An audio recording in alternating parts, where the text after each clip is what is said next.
구약성경입니다. 학개서 2장 19절 말씀입니다. 학개서 2장 19절 말씀입니다. 구약성경 1312페이지 정도 됩니다. 1312페이지 학개서 2장 19절입니다. 구약성경 1312페이지 학개서 2장 19절입니다.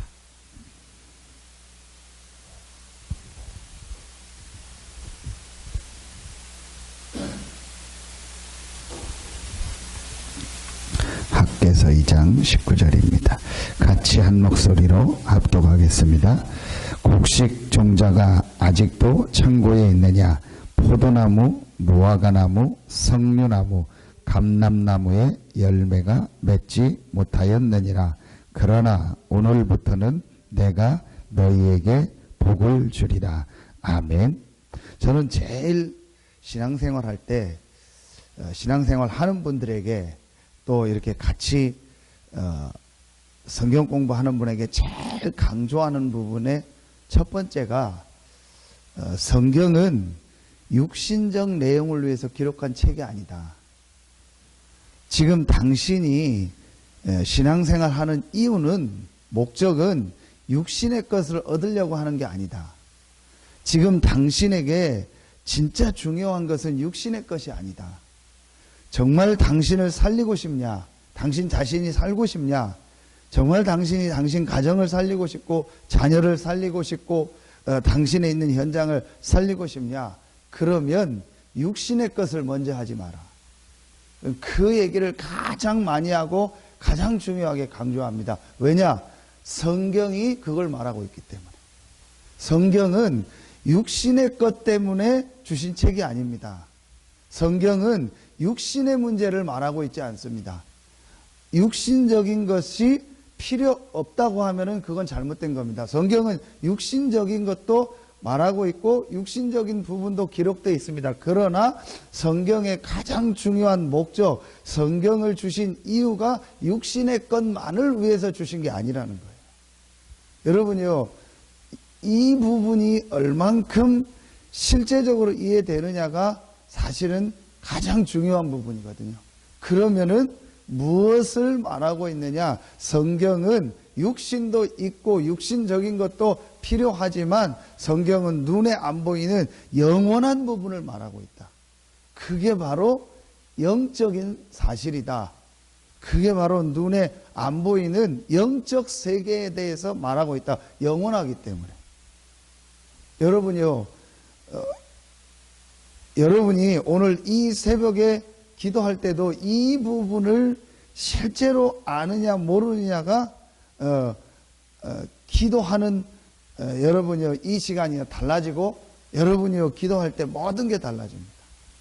눈에 안 보이는 영원한 세계가 있고 그 영원한 세계가 실제 내 삶과 관계되어 있고 실제 내 삶에 지금 나타나고 있다는 것을 안다면 기도가 달라집니다. 여러분, 종이가 있습니다. 아니면 여러분 성경 종이 있죠. 굉장히 얇습니다. 이거를 반을 나눈다고 하십시오. 물론 뭐 기술적으로 나눌 수 있겠죠. 그러나 우리 사람이 이렇게 나눌 수 없습니다. 이쪽에다가 힘을 가하면 반대편에도 영향이 갑니다. 이쪽에 물이 떨어지면은 이쪽 부분에도 젖습니다. 왜 이 얘기를 하냐? 붙어 있다는 거예요. 뗄 수 없다는 겁니다. 영적인 것과 육신적인 게 붙어 있고 뗄 수가 없어요. 그게 분리되는 때가 언제죠? 그게 분리되는 때는 딱 한 번입니다. 우리 인생에 죽을 때입니다. 그래서 죽는 게 아닙니다. 영과 육이 분리되는 겁니다. 그래서 구원받을 기회가 살아있을 때 있다는 거예요. 그래서 우리가 막 임종 직전에, 죽기 직전에 있는 사람한테도 복음을 전하는 게, 왜냐? 영과 육이 분리되기 전에 구원을 받아야 그 사람에게요, 이제 구원받을 수 있는 기회가 되는 거예요. 그 이후에는 기회가 없습니다. 근데 그 영적인 부분이 우리가 살아있을 때 육신적인하고 붙어있기 때문에 육신 부분에 영향이 가고. 그런데 지금 모든 사람은 영적인 부분은 빼놓고 영적인 세계는 전혀 모르고 육신의 것만 따라가는 거예요. 문제가 오면 육신적인 원인만 찾습니다. 문제 해결하려고 육신적인 방법만 찾습니다. 왜 종교를 갖습니까? 심지어는 왜 교회를 옵니까? 욥기 1장 9절 어떤 까닭으로 하나님을 믿습니까? 뭐 때문에 하나님 믿습니까? 육신적인 것 때문에. 그러니까 사단이요 욥을 공격할 때 하나님께 그 부분을 건드렸어요. 욥이 어찌 까닭 없이 하나님을 잘 믿습니까?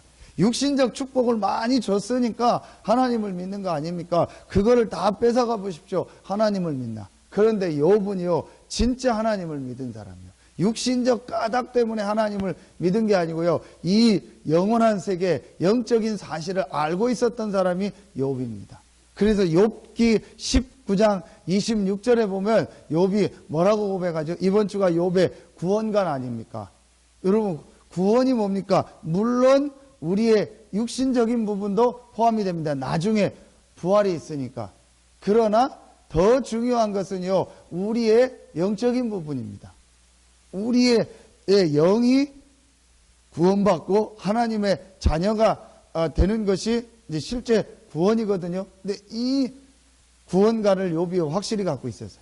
욥기 19장 26절에 내가 알기로는 내 이 가죽을 벗고 나서 몸 밖에서 하나님을 만난다. 욥이요 구원이 뭔지 구원이 축복이 뭔지를요 제대로 알고 있어요. 여러분요 이게 성경의 아주 중요한 얘기입니다. 그래서 오늘 여러분이요 이 기도시험 말씀을 가지고 성전 건축의 이유인데 단순히 성전 건축 교회 짓는다 건물 짓는다 그게 아닙니다. 중요한 영적인 배경을 봐야 돼요. 그게 이번에 핵심 때 주셨던 영적인 두 흐름입니다. 그럼 영적 세계에는 반드시 두 흐름이 있습니다. 첫째 뭐죠? 창세기 1장 1절 태초에 하나님이 천지를 창조하시니라. 그게 첫 번째 흐름입니다. 하나님이 모든 만물을 창조하시고 그 하나님이 모든 만물을 다스리고 계십니다. 그 하나님이 지금도 능력으로 성령으로 역사하시고 그 하나님이 지금도 그리스도를 보내사 우리에게요 구원의 축복의 문을 여셨고 하나님은 지금도 말씀으로 역사하시고 온 우주 만물과 우리의 생사 화복을 주장하시고 다스리고 계십니다. 성삼위 하나님이 모든 만물을 다스리시고 모든 것을 통치하고 계신다. 이게 눈에 안 보이는요 첫 번째 흐름입니다. 그 하나님은 지금도 역사하고 계십니다. 이게 눈에 안 보이는 첫 번째 흐름입니다. 두 번째 흐름이 있습니다. 이거에 완전히 반대되는 흐름이 나왔습니다. 이 하나님을 완전히 대적하는 흐름이 나왔습니다. 그게 창세기 1장 2절입니다. 뭐죠? 공허, 혼돈, 흑암. 한마디로 뭡니까? 사단입니다. 사단의 출현입니다. 천사가 타락해서 사단이 됐거든요. 이 사단이 하나님을 대적한 겁니다. 이 사단이요, 하나님의 말씀을 어기고 이 땅으로 쫓겨나서 공중의 권세를 잡고 있는 겁니다. 이게 두 흐름입니다. 영적 세계의 두 흐름이 이 하나님, 사단입니다. 정확하게 말하면 천국, 지옥이죠. 자, 그 사이에서 있는 존재가 누구죠? 사람입니다. 사람만 영혼을 가진 영적 존재예요. 그러니까 사람에게는요 영원한 것을 주셨는데 그게 바로 뭐죠? 영혼이요. 그러니까 이 세 존재는 없어지지 않는 거예요. 하나님, 사단, 그 사이에 있는 인간의 영혼, 이거는요 없어지지 않는 영원한 겁니다. 그런데 그럼 영적인 거니까 통할 거 아닙니까? 그 사이에 있는 인간이 하나님과 통하느냐 사단과 통하느냐요. 이 부분을요 모르고 있습니다. 이 사실을 지금 사람들이 모르고 있거든요. 분명히 인간은 영혼을 가진 영적인 존재입니다. 그러면은요 이 영은요 통하게 돼 있다니까요. 반드시 통하게 돼 있습니다. 하나님과 통하냐 사단과 통하냐. 원래 인간은요 하나님과 통하도록 만든 거예요. 하나님과 통하면서 하나님이 주시는 힘을 얻고 하나님과 교제하고 하나님께 예배할 수 있는 존재로 만드는 겁니다. 그때에 하나님이 생육하고 번성하고 다스리고 정복하고 충만하는요 모든 것을 통치하는 서밋의 축복을 주신 거예요. 인간은 반드시 눈에 안 보이는 영으로 계신 창조주 하나님과 통하도록 만든 존재입니다. 이 축복을 창세기 3장에 잃어버린 거예요. 그래서 하나님과 통해야 될 인간이요 눈에 안 보이게 사단과 통하게 된 거예요. 하나님의 이 축복 속에서 살아야 될 인간이요 눈에 안 보이는요 이 사단의 권세 아래 사단의 지배 아래로 들어가. 그게 창세기 3장입니다. 내용은 뭐죠? 내가 주인 된다는 거예요. 하나님 필요 없다. 내가 주인 된다. 영적인 거 그런 거 필요 없어. 내 힘과 내 능력을 가지고 살 수 있어. 그게 창세기 3장. 이 흐름이 어디로 갔죠? 창세기 6장으로. 네피림. 완전히 하나님 없는 문화, 타락 문화, 완전히 육신 문화, 이거로 간 겁니다. 이게 이제 어디로 갔죠? 창세기 11장. 그게 뭐죠? 바벨탑. 자, 이 창세기 11장 바벨탑을 통해서 나온 게 뭡니까? 말하면 쉬운 말로 하면 건축물이 나오기 시작합니다. 그 건축물을 다른 말로 뭐라고 하냐? 건축물을 만든 사람들을 메이슨이라고 하는 거예요. 건축자. 그때 돌로 만들었잖아요. 석공. 지금은 뭐 여러 가지 건축 자재가 있는데 그때는 돌을 가지고 다 만들었잖아요. 뭐 피라미드, 앙코르와트, 그 다음에 모든 게요. 거의 다 돌로 다 만들었잖아요. 우리나라 탑도 그렇고. 이 사람들 석공이거든요. 건축가들. 이 사람들을 뭐라고 하냐? 메이슨이라고 합니다. 그래서 우리가 프리메이슨이다. 그 말이요. 거기서 나온 단어입니다. 자, 이렇게 지금 흘러가고 있다. 그러면서 이 사단이요. 또 이 메이슨 운동을 가지고요. 각 나라와 전 세계를 장악해버린 겁니다. 그게 사도행전 13장, 16장, 19장입니다. 그걸 우상이라고 하는데 우리는 우상이라고 하는데 저 사람들은 뭐라고 하죠? 그걸 문화라고 하는 거예요. 우리 국가 문화다.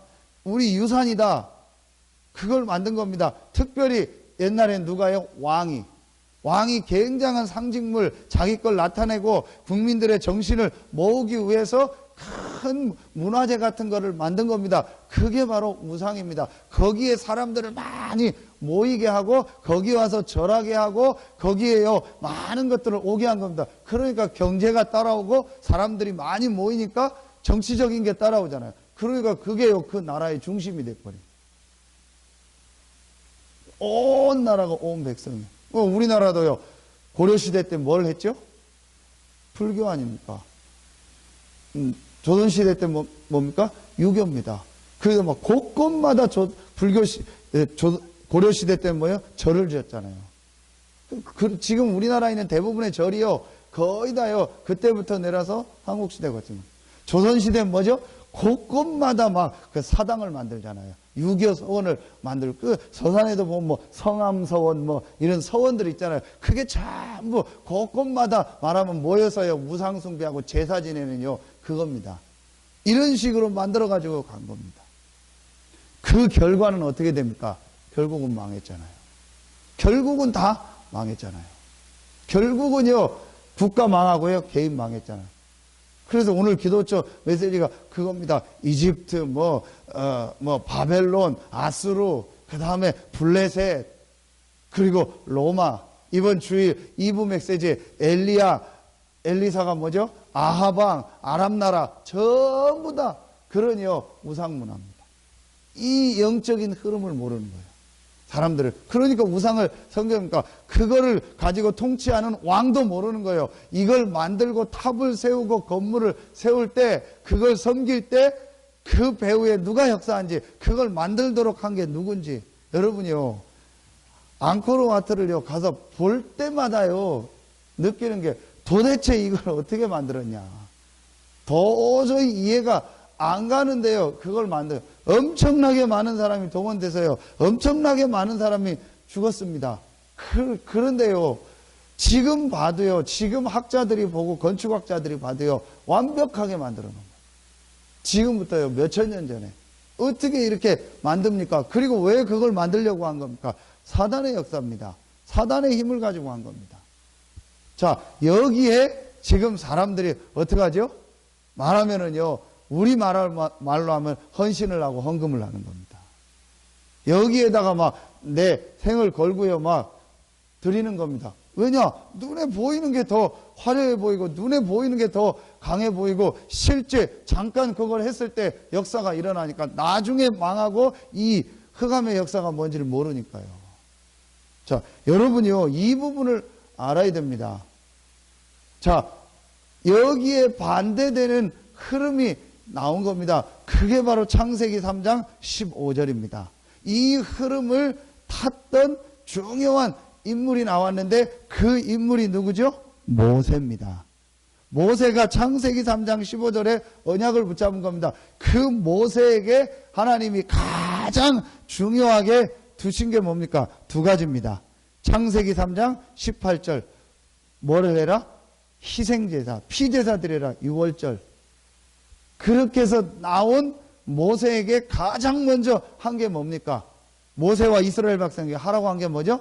성막을 만들어라. 어디 가는데? 광야 가는데. 가나안 들어가서 만든 게 아니에요. 성막을 그 성막의 가장 중요한 내용이 뭡니까? 피제사입니다. 그걸 통틀어서 말하면 뭐죠? 성막의 모든 내용을 합치면 하나입니다. 그리스도입니다. 자, 여러분 보세요. 사단을 모시고 사단을 섬기는 건축물, 우상.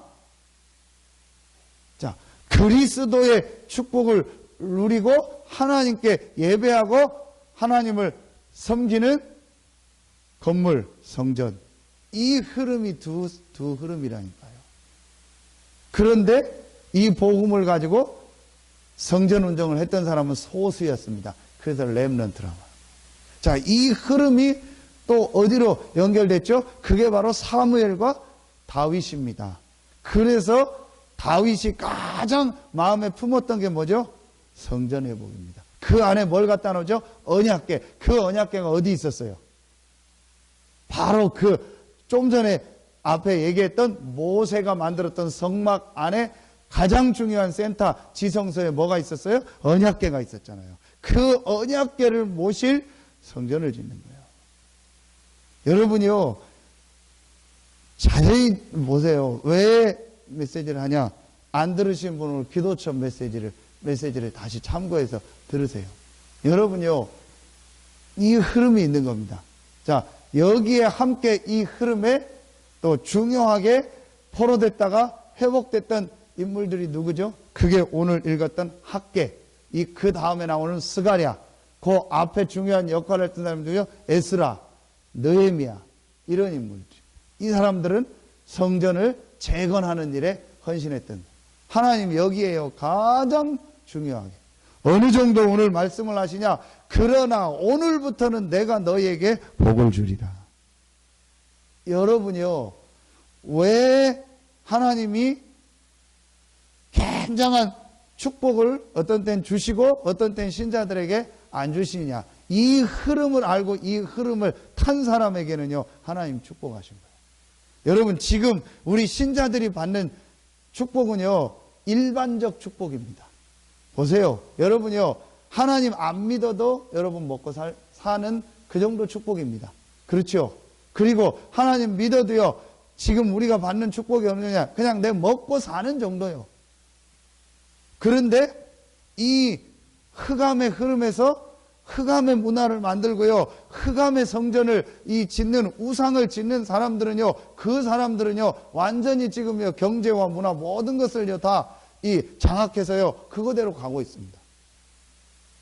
이걸 뒤집는 복음과 올바른요, 이 성전을 회복한 사람들이 나올 때마다 하나님은 그들에게요, 일반적 축복이 아니요, 특별 축복, 특별 은혜를 주셔서 그 시대를 살린 겁니다.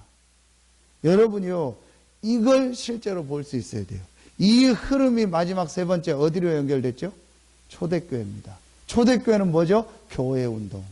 전 지역에 오직 예수가 그리스도라는 이 복음을 말하는요, 교회를요, 곳곳마다 세우는 거, 집에서, 어디에서요? 직장에서, 사업장에서, 각 지역 현장에서.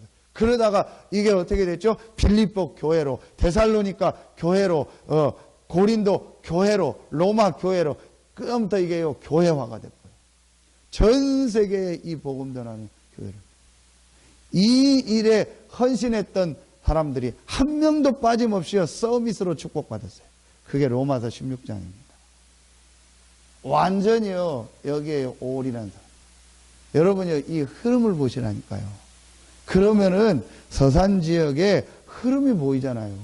지금 서산 지역의 경제를 모든 것에 중요한 영향을 미치고 있는 영적인 흐름이 보이잖아요. 제가 볼 때는요, 지금요, 서산에 사실은 문화적으로요, 영적으로 제일 영향을 미치는 데가 어디냐? 서광사입니다. 제일 좋은 시청지예요, 서산에요. 센터에 딱 자리야. 거기서 지금 유치원, 어린이집 다 하고, 이번에도 문화행사하고. 제일 크게 제가 볼 때는 영향. 그 산 바로 뒤에가 저희 교회가 있는 거예요. 저는 의미 있다고. 육신적인 얘기지만. 여러분요, 그리고 지금 교회가 있지만요, 복음이 없다. 결국은 복음이 없는 이 성전을요, 하나님 무너뜨린 거예요. 그래서 올바른 복음 가진 교회를 회복해라. 여러분이 지금 교회가 많잖아요. 그런데요, 진짜 이 복음을 알고 복음 운동하는 교회가 없어요. 결국은 복음 없는 성전 우상입니다. 하나님 다 무너뜨렸잖아요. 돌 위에 돌 하나 안 남을 것이다. 예수님이 직접 얘기했잖아요. 완전히 다 무너뜨렸습니다. 뭐 때문에요? 복음 없기 때문에. 복음 놓친 교회, 복음 놓친 성전 아무 필요 없습니다. 오히려 우상입니다. 오히려 그것 때문에 복음을요, 약화시키는 거예요. 그렇다면 여러분요, 복음을 가진 우리 교회, 여러분요, 이거를요, 진짜 찾아야 해요. 그래서 여러분요, 이제부터 정말요, 두 가지를 시작하세요. 보이지 않는 교회, 보이는 교회. 보이지 않는 교회는 뭡니까? 눈에 안 보이는 이 영적인 흐름, 이 축복의 흐름, 복음의 흐름, 이걸 말하는 거예요. 보이지 않는 교회는 뭘 말하죠? 눈에 전혀 안 보이지만 지금도 역사하고 계신 이 그리스도의 축복, 복음의 축복, 이거를요, 완전히 회복하는 거예요. 두 번째는 뭐죠? 보이는 교회. 보이는 교회 뭐죠? 성전. 그럼 왜 보이는 교회가 중요합니까? 사람들은 지금요, 보이지 않는 사단의 역사, 이걸 모르니까 그 사단이 눈에 보이게 사람들을 넘어뜨리려고 만든 게 뭡니까? 보이는 우상입니다. 메이슨입니다. 그래서 거기에 보이는 거 보고, 왜 건축물이 멋있잖아요. 눈에 보이는 저게 좋잖아요. 그러니까 거기에 빠지게 하는 겁니다. 그런데 그 배후엔 사단이 역사하는 겁니다. 그러면은요, 똑같습니다. 보이지 않는 그리스도의 축복을 가지고 눈에 보이는 걸 가지고 따라가는 많은 사람들을 살리기 위해서 하나님이 이 복음 가진 사람들이 모이는요, 교회, 당을 축복하시는 거예요. 여러분요, 이걸 여러분이요, 마음에 담으셔라. 그냥 우리가 뭘 성전을 이전한다, 뭐 한다. 지금 그런 교회는 많아요. 서산과 전국에요, 셌어요. 뭐 우리 거 자랑하려고 막 드러내려고. 우리 교회 뭐 크다, 우리 교회 뭐 많다, 우리 교회 좌석수 많다, 그거 드러내려고 지금요, 짓는 교회는 많아요. 그게 지금 여러분 교회 건축 모양 보십시오. 그 교회 건축 모양이 다 어디서, 조그만 교회도 다 그렇게 져요. 조그만 교회도 높이 탑 쌓아서 져요. 그게 어디서 나온 건지 아십니까? 캐톨릭에서 나온 겁니다. 캐톨릭에서 복음 없이 중사시대 때에 우리 교회가 크다, 우리 성당이 크다, 우리 건물이 크다, 그래서 막 높이 삐죽하게 짓잖아요. 그거 돈 없으니까 면제부 팔아가지고 그거 졌잖아요. 그 흐름이 지금 그대로 교회 건축에도 온 겁니다. 그래서 지금 대부분의 교회가요, 성당 건축이랑 똑같잖아요. 모양 다 뾰족하게 높게 짓는 겁니다. 우리 크다라는 거예요. 우리 거 화려하니까 오라는 겁니다. 이런 식의 지금 흐름이 가고 있는 겁니다. 여러분, 이때에 하나님이요, 이 서산 지역에서 교회를 부르시고 여러분을 부르신 겁니다. 이걸 알고 정말 기도해라. 그래서 저는 기도하겠습니다. 정말로 말씀 따라가고 올인하는 사람. 많고 적고 상관없습니다. 정말로 이 성전 건축이 뭔가, 이 영적인 흐름이 뭔가를 알고 진짜 말씀 따라가고 올인하는 사람이 하나님 헌신하게 해라. 그게 진짜 헌신입니다. 기도해야 됩니다. 기도해야 됩니다. 우리가 어려운데 기도해야 됩니다. 그게 진짜 기도겠습니까? 정말 영적인 흐름을 알고 복음을 알고 전혀 기도 강조 안 해도 새벽에 나와 기도하고 하나님 앞에 기도한다. 그게 진짜 기도입니다. 전혀 해라 헌신해라 안 해도 말씀 따라서 영적인 흐름을 알고 교회를 위해서 헌신하는 게 그게 진짜 헌신입니다. 저는 그렇게 생각합니다. 그래서 여러분 보세요. 말씀을 듣는 사람은 많지만 말씀을 믿는 사람은 없어요. 말씀을 믿는 사람은 많지만 말씀을 실제로 실천하고 성취시키는 사람은 없어요. 말씀 듣는 사람 많아요. 교회 와서 하나님 말씀 듣잖아요. 그런데 그걸 하나님의 말씀으로 믿는 사람은 얼마 안 돼요. 아, 이게 하나님 말씀이다. 아, 은혜 받았다. 그렇게 얘기하는 사람은 많지만 하나님이 그 말씀을 이루시고 성취한다는 사실을 실제로 믿고 실천하고 그 말씀을 따라가고 그 성취의 주역으로 서는 사람은요, 더 없어요. 여러분, 누구를 통해서 하나님은 시대를 바꿨냐? 이 영적 흐름을 알고 말씀 따라가며요, 이 일에 올인한 사람. 그 사람들이 나올 때마다 하나님 그 사람들을요, 경제면 경제, 그 분야면 분야, 전문성이면 전문성, 서밋으로 줘. 그 대표적인 나라를 하나 뽑으라면 어디입니까? 미국입니다. 그러니까 미국이에요. 초창기에 복음 운동할 때 나왔던 모든 산업인들은요, 완전히요, 복음과 교회를 위해서, 전도 선교를 위해서 그냥 싹 다 자기를 올인한 사람들이에요. 여러분, 와너메이커, 록펠러, 지금 뭐 던킨 도너츠, 도미노 피자, 이런 사람들이요, 전부 답니다. 그때 얘기했던 맨 솔레담 만든 알버트 하이드 같은 사람이요, 전부 다 이 사람들의 특징이 뭐죠? 완전히 복음을 깨닫고 교회를 위해서요, 자기의 모든 것을요, 올인한 사람. 근데 하나님이 이 사람들을요, 한 번도 빠짐없이요, 전부 다 최고의 경제인으로요, 축복하신 거예요. 그러면서요, 미국을요, 강대국이 아닙니다. 초강대국으로 축복해 버린 거예요. 여러분이요, 진짜의 말씀을 붙잡고, 그냥 말씀 붙잡지 마시고 정말 성경의 영적인 걸 보고 여러분 말씀 붙잡고. 저는 진짜 하나님이요, 이 영적인 흐름을 알고 말씀 따라서 올인하는 사람, 그런 사람을 지금 우리가요 찾는 시간표가 지금 저희 교회 시간입니다. 그래서 여러분이요, 정말로 하나님 앞에서 중요한 시장, 많고 적고 상관없습니다. 이제부터는요, 여러분이요, 어떻게 해야 되냐? 모든 것을 복음과 전도, 선교, 이 일을 하는 교회 중심으로 다 하세요. 그게 오늘 기도첩의 결론입니다. 왜 성막을 만들어서 성막 중심으로 가라고 했죠? 그래서 하나님이 그런 여러분을 축복하셔서 증인으로 삼게, 그럼 뭘 말하죠? 중심축을 바꾸라는 거예요.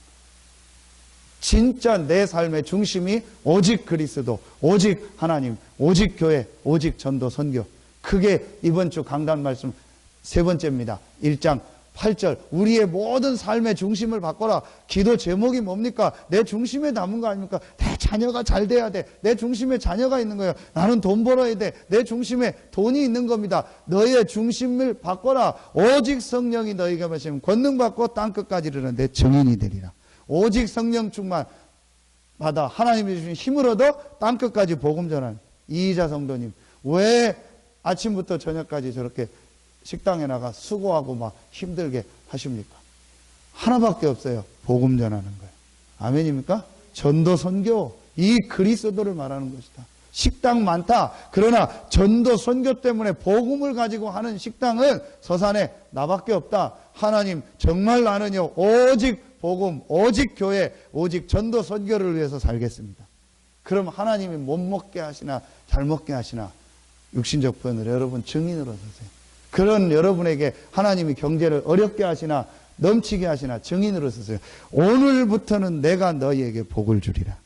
하나님의 주시는 복을 받아서 여러분을 아는 모든 불신자들에게, 우리 교회를 아는 모든 사람에게 예수가 그리스도요, 그 그리스도가 지금도 나와 우리와 함께 한다는 증인으로서는 여러분과 우리 교회 되길 예수의 이름으로 축원합니다. 기도하겠습니다. 하나님 감사합니다. 우리에게 최고의 축복인 복음을 주시고 이 복음의 흐름 속에 단 한 번뿐인 우리의 인생이 있게 하시니 감사합니다. 이 서해안 지역에, 이 중서부권 지역에 이 복음의 흐름을 탄 서산 새생명교회를 20여 년 전에 부르시고 지금까지 많은 분들의 헌신과 기도로 우리 교회가 이 지역 복음하는 일에 쓰임받게 하시니 감사합니다. 이제 렘넌트와 문화와 치유사역을 위한 새로운 시작하는 시간표를 주셨사오니 이 흐름 속으로 한 성도도 빠지지 말고 한 중직자도 탈락되지 않고 한 렘넌트도 빠지지 않고 참여하게 하여 주시옵소서. 그러나 오늘부터는 내가 너희에게 복을 주리라고 약속하신 이 말씀이 성취되는 증인으로 서게 하여 주시옵소서. 하나님께 모든 영광 돌리며 예수님의 이름으로 감사하며 축복하며 기도하옵나이다. 아멘.